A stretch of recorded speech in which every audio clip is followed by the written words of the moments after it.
Les racines, c'est important? Ah oui, ouais, c'est très important les racines. Ici, ce sont nos racines en fait.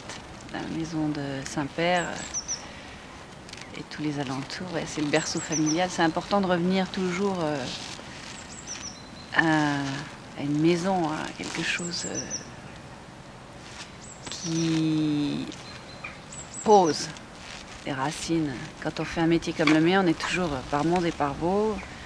On change tout le temps de famille, de cinéma, donc c'est important d'avoir des racines, un nid où on revient, avec une tribu qui vous rassure en fait.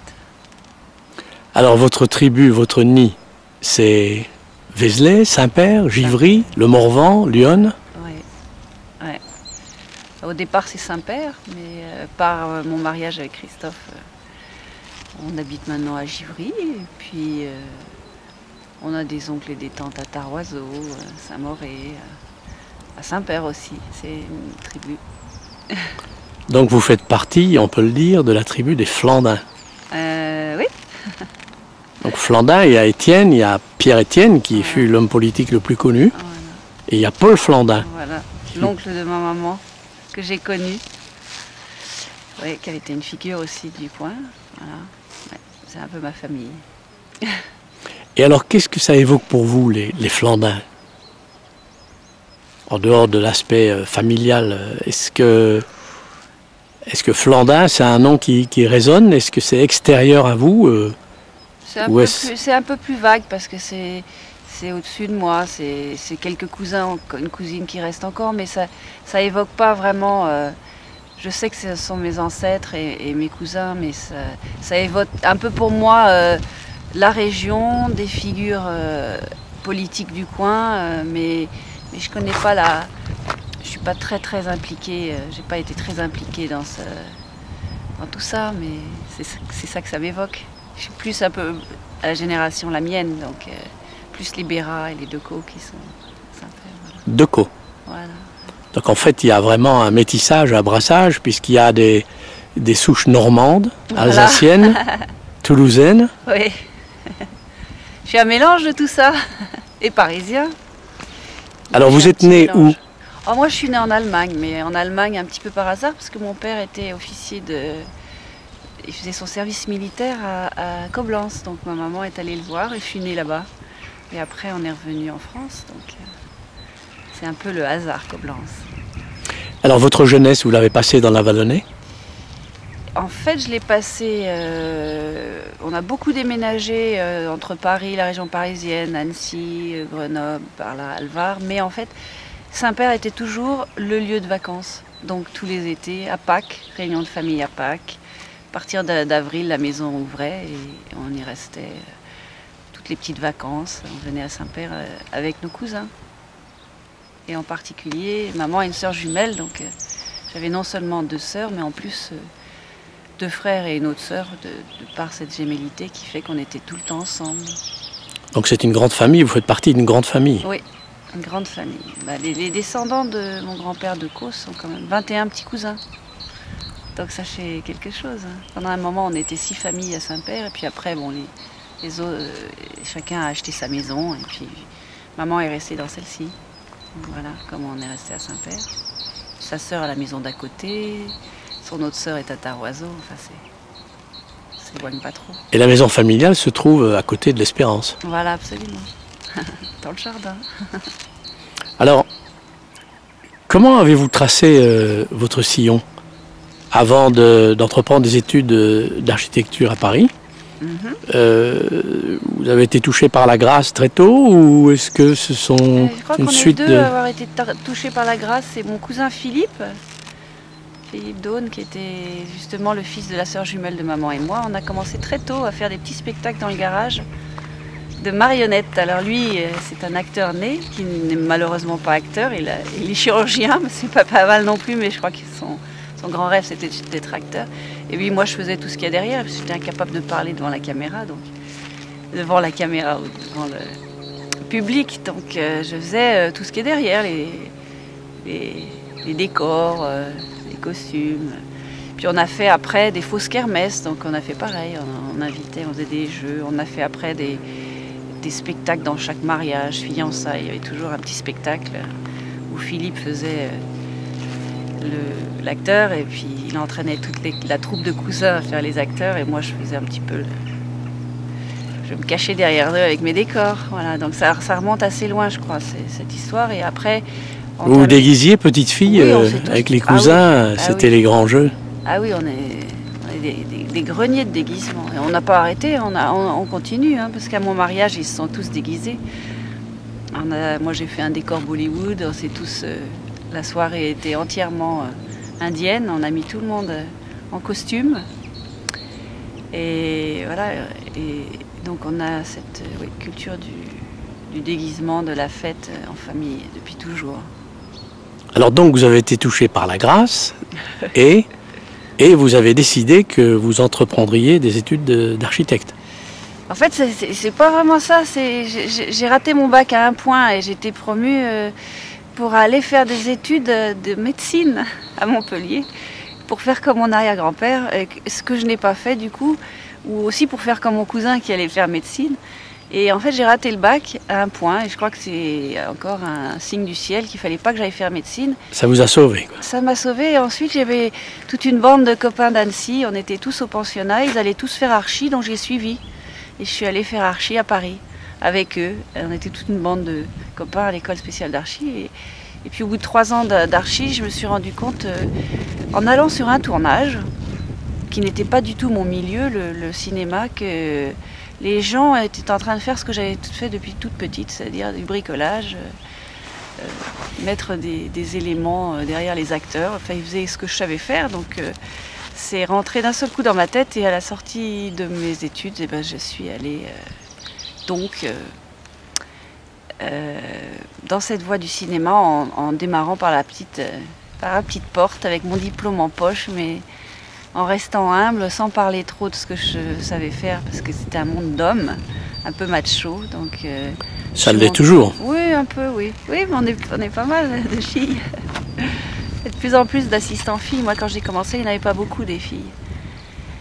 Et du coup, ben voilà, je suis arrivée par la petite porte et j'ai été stagiaire. Et puis comme je dessinais, ben, je suis montée un petit peu plus vite dans les échelons. J'étais assistante. J'ai fait beaucoup de plans. Et puis j'ai assisté des décorateurs français que j'avais appelés. J'ai pris les 10 meilleurs. Et puis je m'étais dit, bon ben voilà, je vais essayer. Et puis ils m'ont pris en stage, puis après en assistante. Et puis un jour, celui que j'avais jamais appelé parce qu'il me faisait peur, Serge Douy, il avait une grosse barbe. Il m'impressionnait, il m'a demandé si je parlais anglais. Et je lui ai dit oui. Et à partir de ce moment-là, je me suis pas du tout rendu compte que je rentrais dans une grande famille. Parce que le film pour lequel il m'avait... Et vous parliez anglais? C'était James Bond, oui.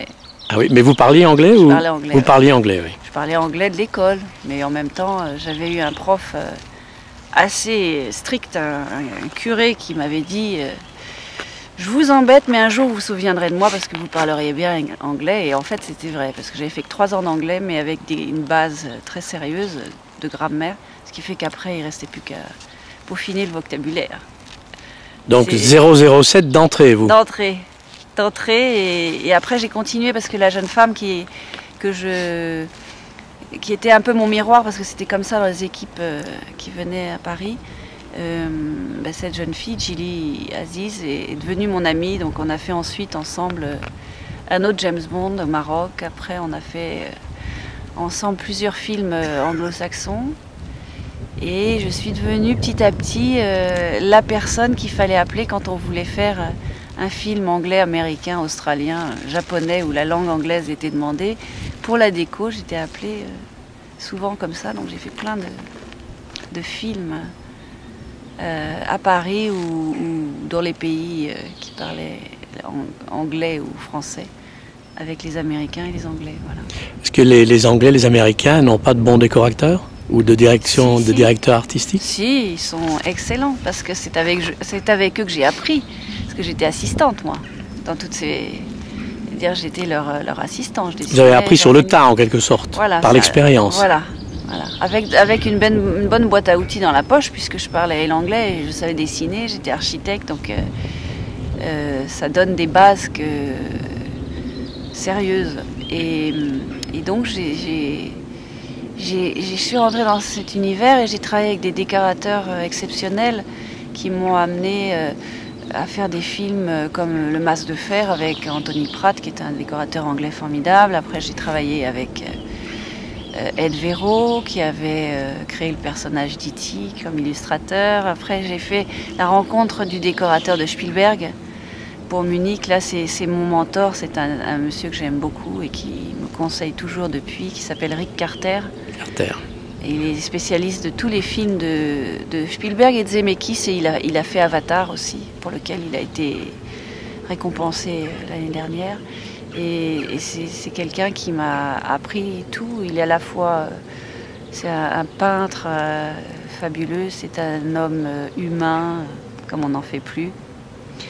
Et donc, je lui dois beaucoup de choses. Et en fait, on se retrouve tous les deux aujourd'hui à Los Angeles pour la même compétition. Mais on y va en amis, le maître et l'élève. Voilà. Vous êtes l'élève? Ah oui, je suis l'élève. Mais si vous gagnez, vous pourriez être le maître, provisoirement. Non, je commence à transmettre à l'école de la Fémis maintenant, mais ça sera toujours mon maître. Alors, qu'est-ce qu'un décorateur exceptionnel? Exceptionnel? Oui, vous évoquiez un anglais... Pratt, je crois. Anthony Pratt. Mais Rick Carter, Ed Vero, tous ces grands décorateurs, il y en a en France aussi. On avait Alexandre Troner, Serge Douy, Max Douy, tous ces décorateurs avec qui moi j'ai appris sont des gens qui ont construit, qui ont recréé des univers souvent en studio. Parce qu'à l'heure actuelle, il y a beaucoup de décorateurs qui n'ont plus cette chance de pouvoir créer carrément tout un univers parce qu'il n'y a pas d'argent sur les films, donc ça se réduit à quelques accessoires qu'on bouge et tout ça. Mais les gens avec qui j'ai appris, et ce que j'essaye de faire moi aussi maintenant comme chef déco, puisque ça fait 2 films que c'est mon 3e film, Midnight in Paris, c'est d'arriver à créer, à se mettre dans la tête du metteur en scène, avec le scénario dans la tête, et à se mettre dans la tête et à essayer de voir avec ses yeux l'univers qu'il a dans sa tête et de le recréer pour lui afin que les acteurs puissent évoluer dans l'histoire et dans le décor que le metteur en scène a imaginé. Donc moi je les trouve formidables. Maintenant d'autres personnes auront d'autres références, mais les miennes ce sont vraiment ces équipes anglo-saxonnes avec qui j'ai tout appris, quoi. Parce qu'il y avait les moyens, mais aussi une certaine vision du décor, une certaine vision de comment créer un décor, comment faire toute la recherche qui est très importante avant, comment créer un look. Même quelquefois, on invente des choses qui n'existent pas et on crée toute une ambiance au service du metteur en scène et d'une histoire. Voilà. On est un peu dans le monde du rêve, là, il faut rêver. Voilà. On est des bâtisseurs de rêves. Des bâtisseurs de rêves, oui. Voilà, c'est un peu ce que je dirais de mon métier, voilà. Alors, là, nous sommes dans un décor naturel et exceptionnel, la nature, et puis cette basilique millénaire. Vous vous sentez bien dans ce décor? Ah oui, j'adore. J'aime la basilique. Mais j'ai travaillé beaucoup sur la basilique, le village, la région pour mon diplôme d'architecture. J'avais vraiment étudié toute cette région, tout ce coin qui m'inspire. Et Vézelay particulièrement, il y a quelque chose dans Vézelay. On s'y ressource. J'adore la crypte. J'aime bien aller dans la crypte de la basilique et rester là dans le silence à écouter tout ce qui se passe autour. C'est un moyen d'aller au fond de soi et d'être faire monter les choses et de réfléchir. Alors la basilique, c'est de Vézelay, de la colline qu'est partie la première croisade au XIe siècle. Il y a eu la construction de la basilique ensuite, dans la foulée quasiment. Alors, elle est décorée, si on veut, d'une certaine manière. par les pierres, par l'agencement, l'assemblement, la manière dont c'est assemblé, les formes qui sont composées. Et puis il y a des rituels religieux, il y a des chants, il y a toute une acoustique. Elle est décorée également au solstice d'été, ouais. où la raie de lumière traverse. C'est quand même c'est incroyable qu'à cette époque, ils aient réussi à positionner et à calculer pour que au solstice, tous les ouvertures laissent passer des rayons de lumière qui forment cette ligne droite de cœur jusqu'à l'entrée. À l'heure, à midi solaire, c'est incroyable qu'ils aient réussi avec les moyens techniques qu'ils avaient à l'époque.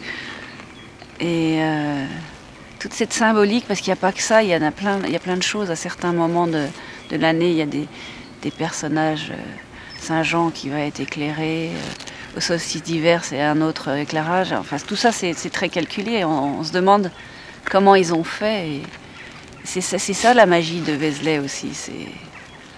C'est toutes ces choses, c'est les marques de tous les constructeurs sur les pierres, toutes ces petites marques des tâcherons, des constructeurs, des maçons qui ont fait tous des sculpteurs.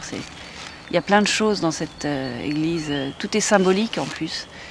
Dans les colonnes, Judas est symbolisé par une colonne carrée par rapport aux autres rondes. Il y a tout un univers à décrypter. Je suppose que le touriste lambda qui vient comme ça ne voit pas, mais quand on s'en approche un petit peu plus, on a toute matière à réflexion.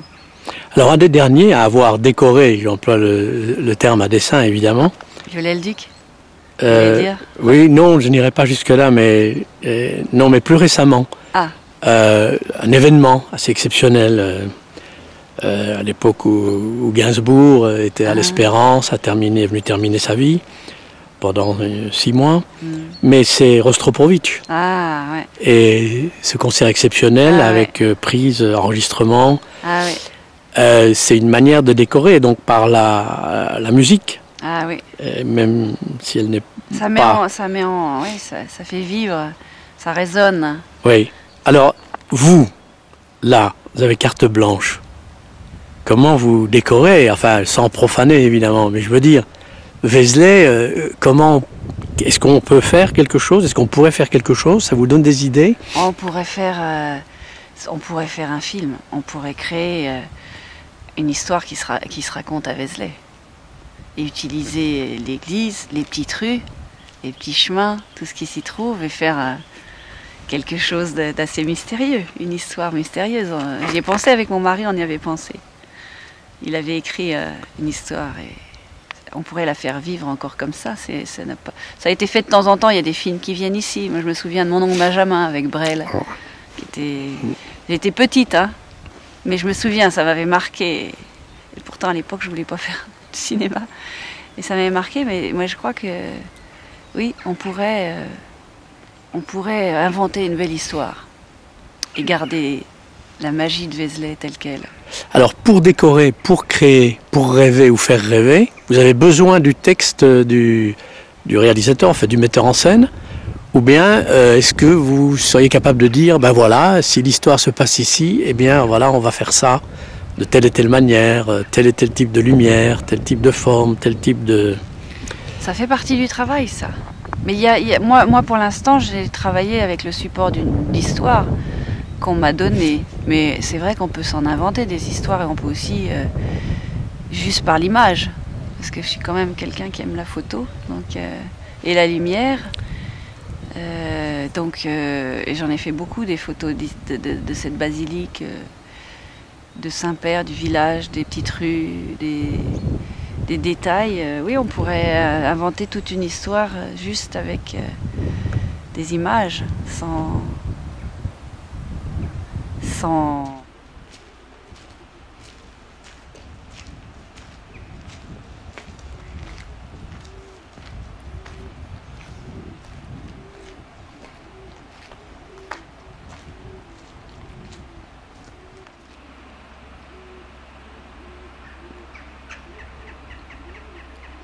Pas arrêté, c'est un livre.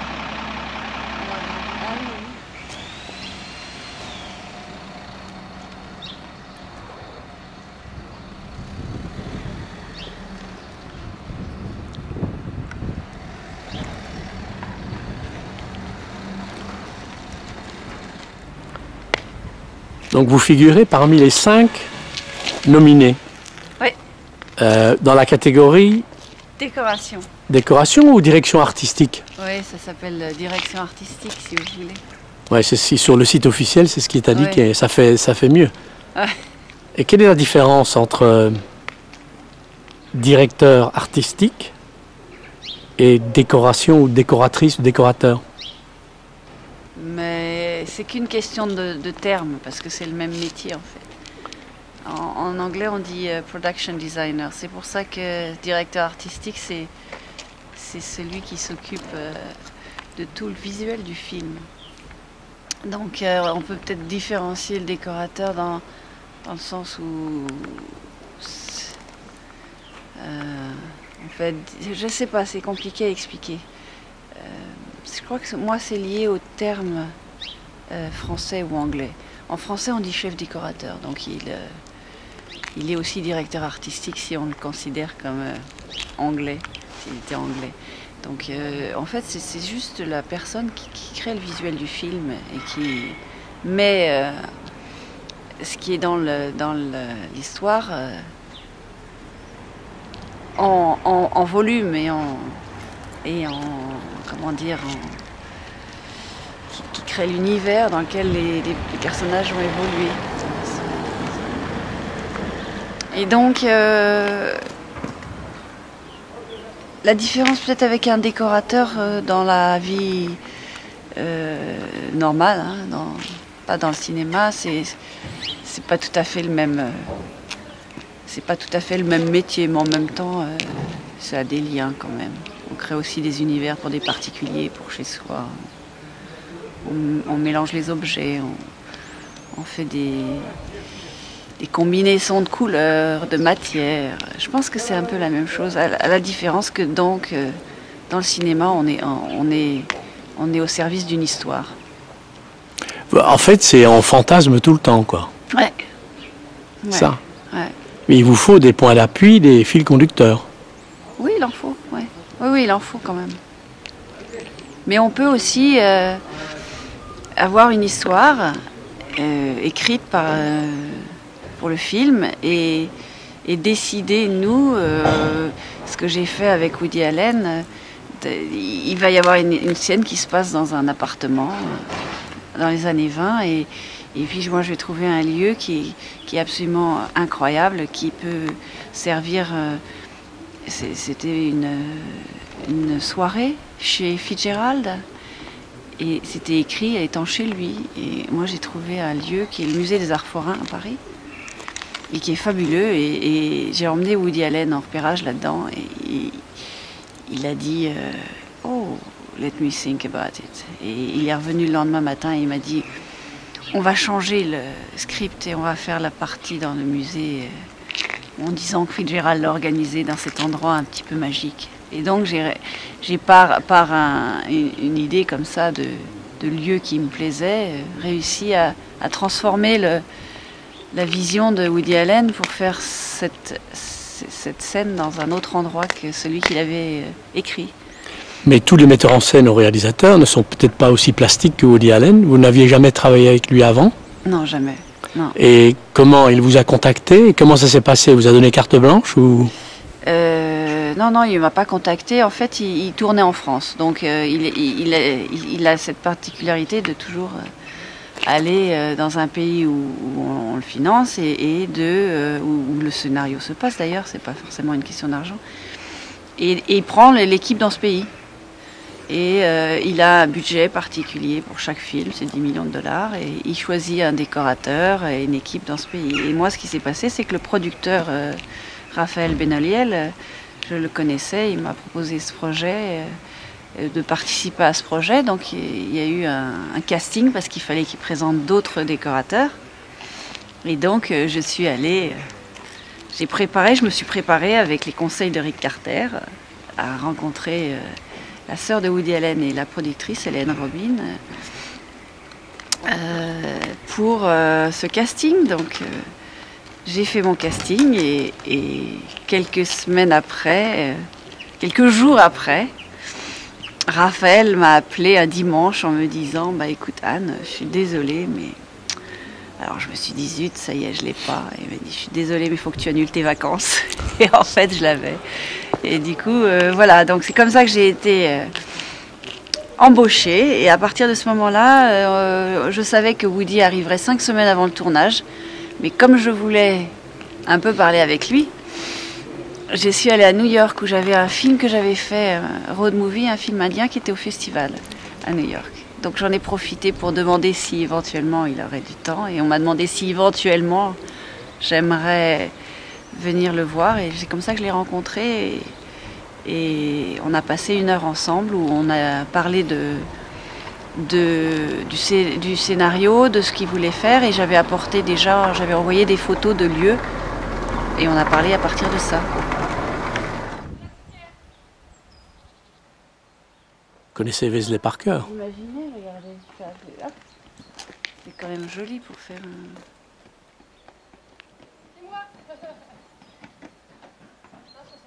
C'est un autre monde. Hein.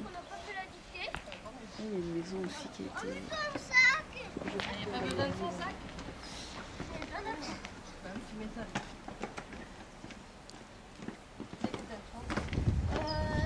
Il y avait Martin. C'est la sortie d'école. Mathilde, elle est pas revenue.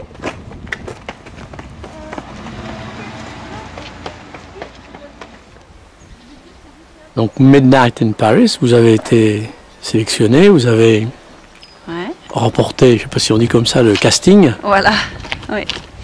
Et donc c'est un budget précis, assez limité. Oui, Woody Allen, il fait ses films pour 10 millions de dollars. Pas plus ni moins. Pas plus ni moins. Parce Pourquoi? Que c'est un film indépendant, donc il n'y a pas de gros studio. Et puis c'est son... On le sait, quoi. Quand je suis arrivée au casting, on m'a dit, bon, bah, c'est un film, pas à 10 millions de dollars, mais qui n'aura pas de studio, pas de construction en studio et tout ça. Donc, et pas d'image de synthèse. Parce que les studios, c'est ce qui coûte cher. Et la construction de décors en studio? C'est toujours plus cher, oui. Ça dépend du film, mais c'est vrai que c'est plus cher, oui. Ça demande plus de... Mais vous avez construit des choses quand même dans Midnight in Paris. Oui. Notamment dans un théâtre, une balustrade ou je sais pas quoi. Voilà. En fait, c'est le Moulin Rouge. Voilà, le Moulin Rouge et un peu d'ailleurs tous les décors ont été réaménagés parce que trouver 1900 et 1920 à Paris, on trouve plus. Donc quand on n'a pas les moyens d'aller dans un studio, il faut trouver des idées. Et donc ce qu'on fait, c'est qu'on fait des repérages de lieux. Donc on avait sur ce film un type extraordinaire qui s'appelle Antonin Depardieu, avec qui j'ai eu une collaboration très étroite où on a cherché des lieux qui puissent me servir de base. Et le plus gros challenge, c'était le Moulin Rouge, évidemment, parce que au siècle dernier, c'était une grande pièce avec un balcon, des balustrades tout autour et un sol en bois. Maintenant, le Moulin Rouge, c'est complètement... Techno. Enfin, oui, c'est un peu ça. Et du coup, on a cherché partout, on n'a trouvé qu'un lieu qui pouvait faire l'affaire, c'était la Cigale. C'est une salle de concert moderne avec un sol noir, mais il y a encore un reste de balcon qui m'a servi de base. Et sans regarder la scène, on a fait un U et on a reconstruit là tout ce qu'il y avait à l'époque. Donc pour pouvoir le réaliser, je me suis inspirée d'une image, d'une gravure de l'époque. Et j'ai regardé ce qui était le plus, qui attirait l'œil le plus, pour imaginer que l'audience va être attirée aussi par ça. Donc il y avait le balcon, j'ai construit tous les piliers sur lesquels il y avait des appliques, des lumières qu'on a accrochées dessus aussi. Entre chaque pilier, il y avait des balustrades à l'époque, une balustrade où les clients étaient appuyés derrière. Il y avait des drapés, il y avait les tables, il y avait le sol en bois. On a fait un faux sol. Alors, plutôt que de mettre du bois, j'ai trouvé un lino faux bois. On a patiné pour le blanchir comme à l'époque. Et l'avantage de ça, c'est que quand les danseuses ont dansé sur ce sol, c'était pas bruyant. Donc pour le son, C'était un avantage aussi. Et du coup, on a recréé tout ça avec le grand chandelier, le grand lustre qui pend, avec toutes les grandes guirlandes, des lumières particulières, parce qu'on a travaillé beaucoup aussi en collaboration avec le directeur de la photo, Darius Konji. On a vraiment travaillé sur toute la lumière de la période, les deux périodes, mais en particulier les périodes des années 20 et 19 ans, pour donner une tonalité qui marque bien la différence entre les deux périodes. C'est une des caractéristiques, enfin, voilà, oui. On entre bien dans le film, on oui. voit bien les différences, quelque chose de très lumineux en époque contemporaine, ouais. Et puis plutôt les bruns, oranges. Exactement, tout ce qui est de côté... Oui, puis c'est en fait toutes les scènes d'époque sont tournées de nuit. Donc on a passé toutes nos nuits... de nuit ou fausse nuit, quand on est chez Gertrude Stein, on est effectivement en pleine journée, mais on a borgnolé toutes les fenêtres pour faire croire qu'on est la nuit. Et donc l'appartement aussi de Gertrude Stein était un truc tout vide qu'on a trouvé, mais les circulations correspondaient bien au scénario, me plaisaient, et du coup on a complètement habillé ce lieu, peint, mis des tentures, puis tout un travail de décoration intérieure avec tous les meubles et tout ça, les bouquins, jusqu'aux petits détails des habitudes de Madame Stein. Ouais. Alors, on peut avoir l'impression, enfin on a l'impression finalement, et c'est sans doute vrai en bonne partie, que c'est un métier très, très technique à vous entendre. Très technique, il faut de l'imagination évidemment, mais c'est aussi du bricolage, c'est aussi de l'inventivité, mais il faut quand même mettre en place les choses de manière très concrète. Oui. Or, vous avez évoqué à une ou deux reprises les qualités humaines de certains décorateurs que vous avez croisés, dont certains sont devenus vos amis, et notamment Carter, celui qui a fait Avatar. Et pour Carter, vous avez eu des mots particulièrement appuyés, disant que c'était un homme d'une humanité telle qu'on n'en fait plus ou on n'en voit plus. Est-ce que vous pourriez préciser un peu les choses? En quoi l'humanité peut-elle intervenir dans la décoration, dans la construction d'une balustrade? Eh bien, c'est surtout au niveau de la relation entre tous les personnes qui font un décor. Donc il y a le chef, mais si le chef, comme Rick ou comme j'essaie de l'être, est un peu un chef d'orchestre qui a toute une armée de musiciens qui vont jouer une musique. S'il y a une mésentente ou des fausses notes, ça va se ressentir sur le décor. Donc ce qu'il fait, et ce que moi j'essaye de faire, c'est d'amener ce côté humain, c'est-à-dire de considérer chaque élément de l'équipe, chaque personne comme soi-même, c'est-à-dire qu'on est une équipe et on fait les choses ensemble et on a des rapports humains corrects, on essaye de travailler dans l'harmonie, d'être à l'écoute de l'autre, de laisser un petit peu... Rick Carter m'a laissé beaucoup de liberté quand on a fait Munich, il m'a donné Paris carrément, et ça c'est quelque chose d'extraordinaire de la part d'un chef, on va dire, de donner une petite part de créativité à chaque élément. Donc moi j'essaye aussi maintenant, j'ai toujours essayé de donner aussi sa part de sa petite... chacun apporte sa petite pierre à l'édifice et j'ai une illustratrice qui va faire des petits dessins, j'ai un premier assistant qui a mené à la construction de Midnight in Paris d'une manière incroyable. J'ai même un de mes constructeurs qui a trouvé une solution parce qu'on doit mélanger aussi, on doit essayer de faire attention au directeur de la photo qui a des éléments qu'il a à placer dans un décor quand on ne peut pas toucher au mur. Par exemple, dans le Maxime, il a construit une structure en pont lumineux et on devait la cacher. Donc c'est mon constructeur qui a dit pourquoi on ne prend pas des tubes en carton ronds, parce qu'avec les ronds ce sera mieux que les carrés. Donc lui il a apporté aussi sa petite chose. On ne voit pas du tout ces gros piliers en plein milieu de la pièce, parce qu'il a inventé ce système et moi après je les ai peints, je les ai fait peindre des couleurs de la pièce. Donc tous ces gens qui apportent leur avis, tout ça, je les écoute et c'est pas, on n'est pas tout seul, le chef, à donner des ordres et tout ça, quoi. C'est ça le côté humain de ce métier. Parce que c'est souvent quand même comme ça, comme vous le dites. Ouais, il y a des décorateurs qui sont assez...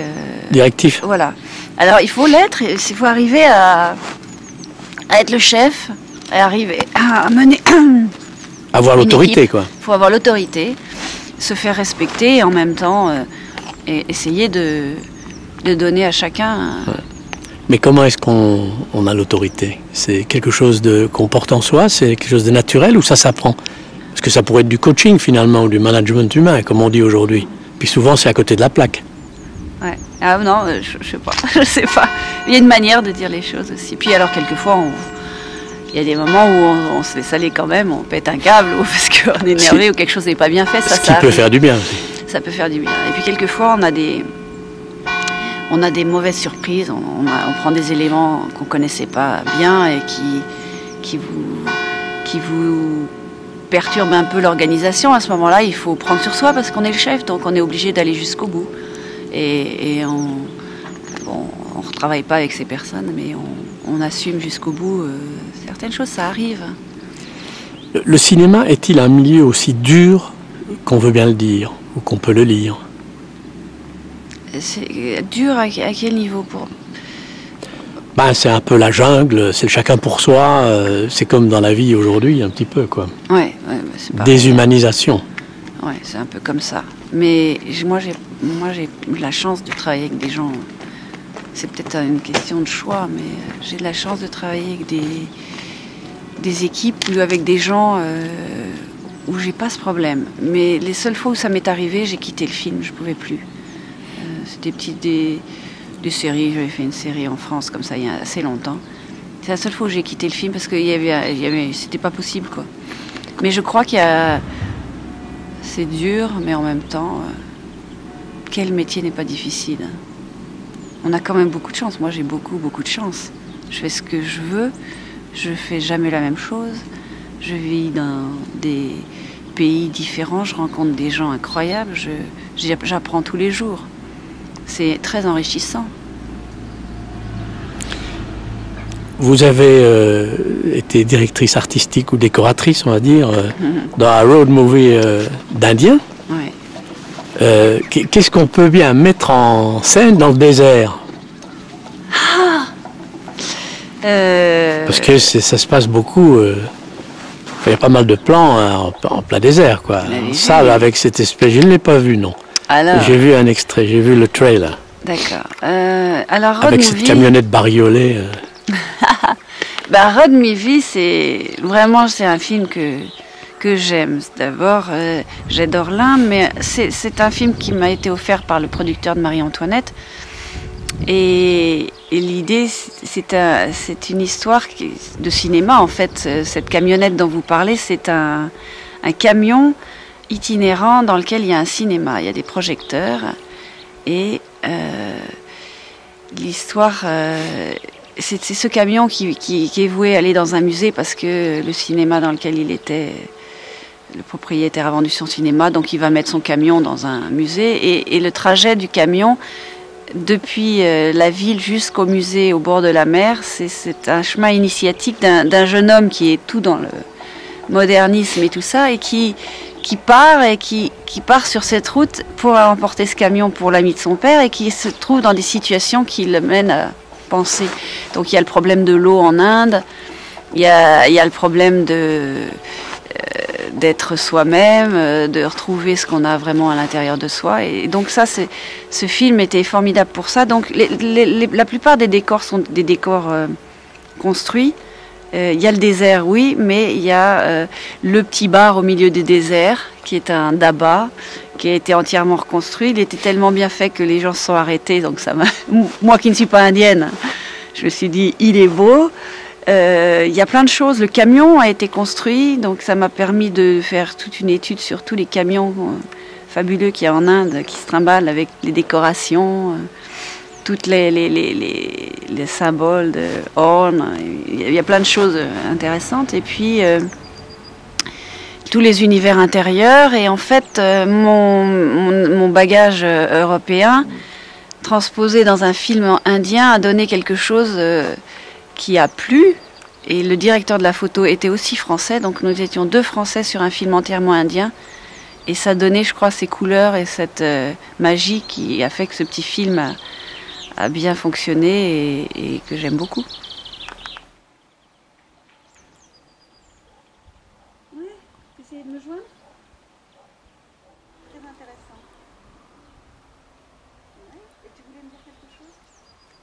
D'accord, tout à l'heure.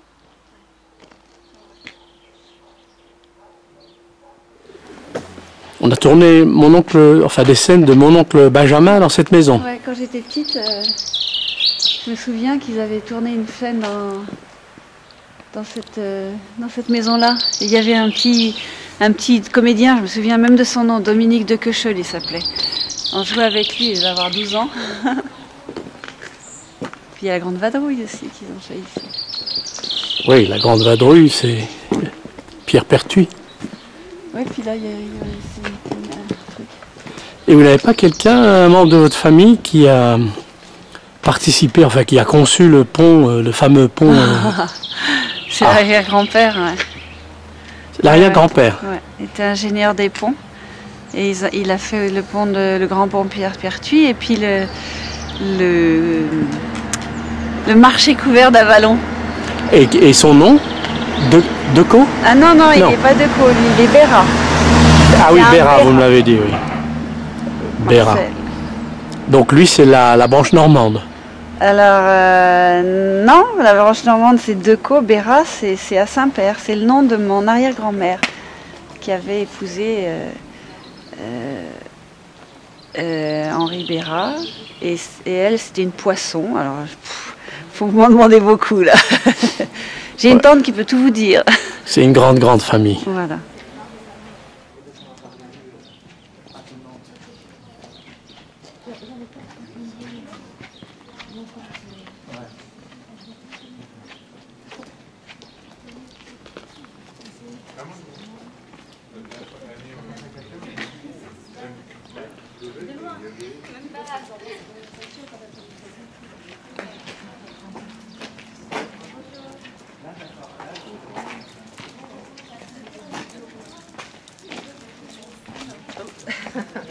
Pardon. Ici, les fenêtres, t'as vu en haut, c'est les fenêtres. Ah, vous avez fait des expos photos également? Oui. Avec votre mari? Avec mon époux, oui. On en a fait plusieurs. On a commencé dans la salle gothique, là. Il avait fait, lui, une première expo sur un regard sur les œuvres de peintres qui exposaient ici. Il était journaliste, donc il faisait des photos de détail et puis des petits textes. Puis après, on en a fait une deuxième sur les 4 éléments ensemble. Puis on en a fait une sur les 5 sens. Et moi, j'en ai fait une particulière sur Secret de femme. C'était sur la maternité, sur une femme qui était enceinte. C'était une expo que j'ai bien aimée. Et puis après, j'en ai refait une à Paris sur l'Inde, la calligraphie en Inde, les murs peints et tout ça. Voilà, j'aime bien la photo aussi, mais c'est un hobby, c'est pas... Et vous travaillez avec n'importe quel appareil ou bien vous êtes une... Non, on a un Nikon. Technicienne. Un Nikon. Ouais. Moi, c'est à l'instinct, hein, c'est pas la technique, c'est plus intuitif. Ouais. De gens ici à Vézelay qui font des séminaires, et lui il fait la coupe sur le trait, le dessin, la géométrie. Vous avez vu comme il est beau, c'est pas la glycine.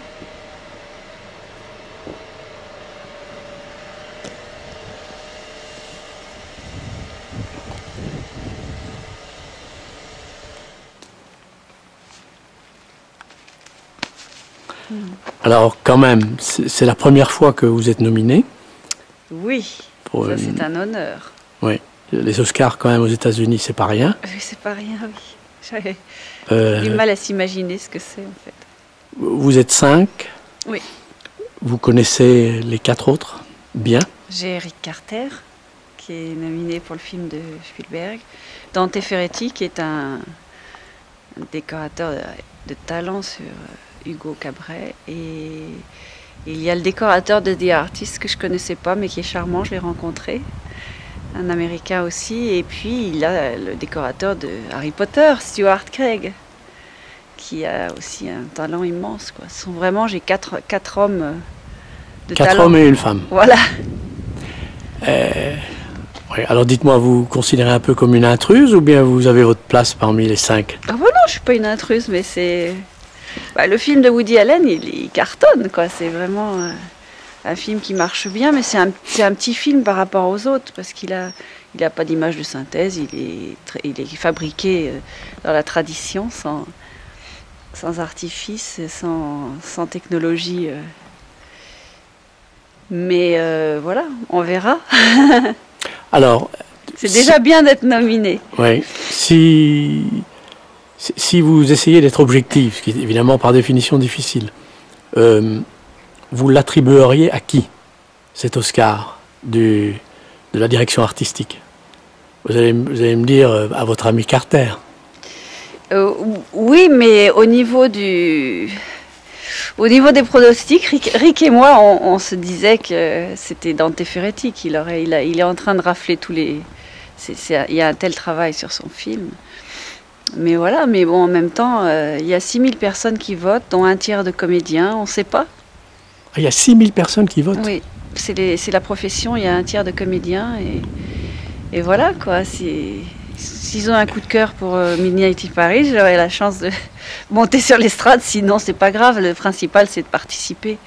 Et puis voilà, sur les 5, on est 3 à se connaître et à avoir bien rigolé au déjeuner des nommés.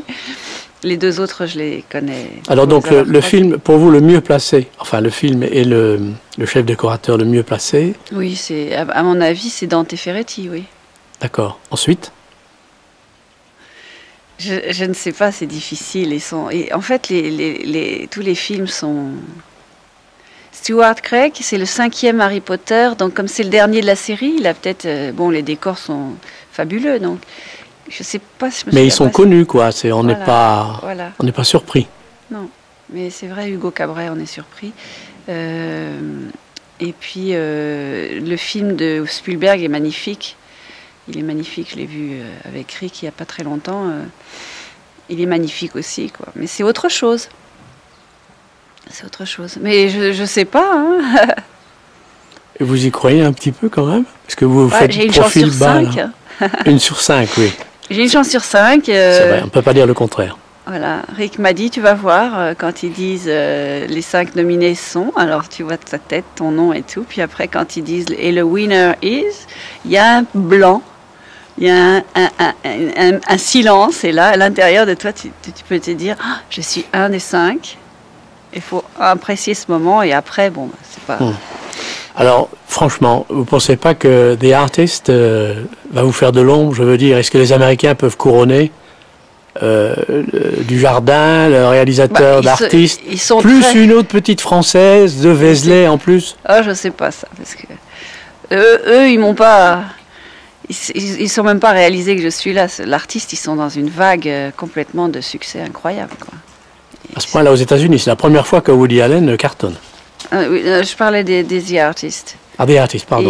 Ils ont fait il y a tout un marketing autour affolant, puis ils raflent tout, quoi. C'est un film qui plaît.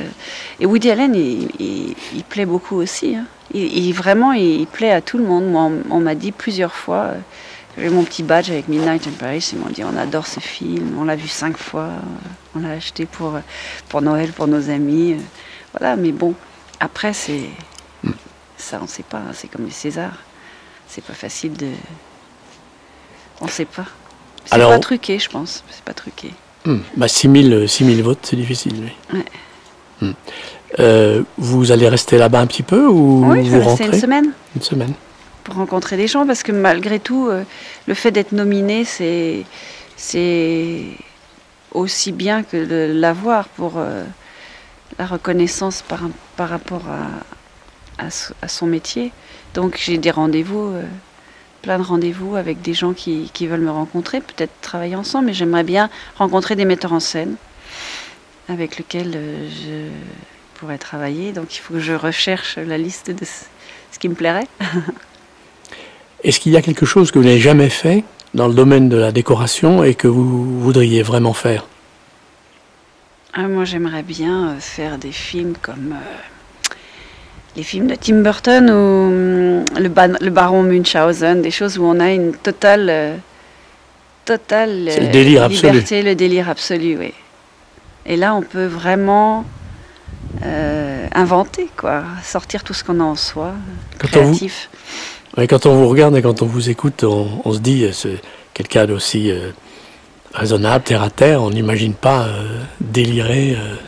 Oh bah si. Pourquoi? Je l'ai fait depuis que je suis toute petite. C'est pas... Ouais, faut être sérieux en même temps. Hein. Ce métier, c'est à la fois le délire et à la fois... il faut être quand même assez organisé, avoir une certaine... ce que vous dites, un certain sérieux pour y arriver quand même, mais ça n'empêche pas de délirer. Oui, il faut de la rigueur. Et du travail. Ah ça, du travail, il faut, oui. Les gens qui pensent que le cinéma c'est facile, c'est pas 39 heures par semaine. Hein. Vous n'allez pas nous ressortir la grosse tarte à la crème, 99% de travail et de transpiration et 1% d'inspiration. Oh non. Non, vous dites le contraire. Non, c'est 50-50. 50-50. Oui. Ça, c'est déjà plus raisonnable. Vous avez froid, là? C'est le soleil de Lyon avant le soleil de Californie. Il fait 20 degrés. Il fait 20 degrés à Los Angeles. Vous allez emmener une valise pleine de vêtements moins froids, enfin moins... Alors, maintenant, après Los Angeles, vous allez rencontrer pas mal de monde. Vous avez des plans, oui. Mais... En Inde. En Inde, vous avez des plans, mais vous allez déjà faire un film, un second film. J'ai fini surtout. Vous l'avez fini avec Woody Allen. C'est un cadeau, hein, parce que ça veut dire que Midnight in Paris, avant tout ce succès, lui avait plu. Il m'a proposé de faire le suivant à Rome, en sachant bien que je n'avais jamais travaillé à Rome, et lui non plus. Mais il m'a dit qu'il aimait la façon dont je travaille, donc il m'a embarqué avec lui dans ses valises à Rome. Donc j'ai fait un film qui s'appelle Nero Fiddled et qui va sortir en principe cet été. Voilà. Et là, l'argument ou la thématique, c'est le thème?